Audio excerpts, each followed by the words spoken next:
En la voyant comme ça, on pourrait croire que c'est très difficile à réaliser, mais méfiez-vous, c'est l'une des recettes les plus simples à réaliser et elle fait toujours son petit effet. Vous aurez besoin de quelques pistaches que je vais casser au couteau. Dans un premier temps, on aura besoin d'une pâte feuilletée de pâte à tartiner. Ici, c'est une pâte à tartiner que j'ai réalisée maison. Sur la première pâte feuilletée, je vais être très généreuse en chocolat et en pistache. On recouvre d'une seconde pâte feuilletée et on va appuyer légèrement pour souder le tout.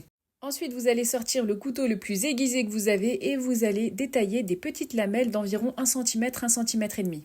Et là, c'est la partie que je préfère. Vous allez torsader vos petites lamelles de pâte feuilletée pour lui donner une très jolie forme. Vous appuyez légèrement à chaque fois pour bien souder les bords. Et comme j'ai été généreuse en chocolat, vous voyez, j'en ai un peu mis partout, mais vous allez voir que ça ne posera aucun problème niveau esthétique puisqu'on va badigeonner le tout avec un jaune d'œuf et une cuillère à soupe de lait. À l'aide d'un pinceau, vous allez en mettre partout, n'oubliez pas tous les moindres recoins, ça va lui donner une belle dorure. Et comme on aime beaucoup la pistache, on en remet sur le dessus, on enfourne 15 minutes à 200 degrés et c'est prêt. Pour un brunch, un goûter, un petit déjeuner, ça fait toujours son effet. J'espère que ça vous a plu, on se retrouve très vite pour une nouvelle recette.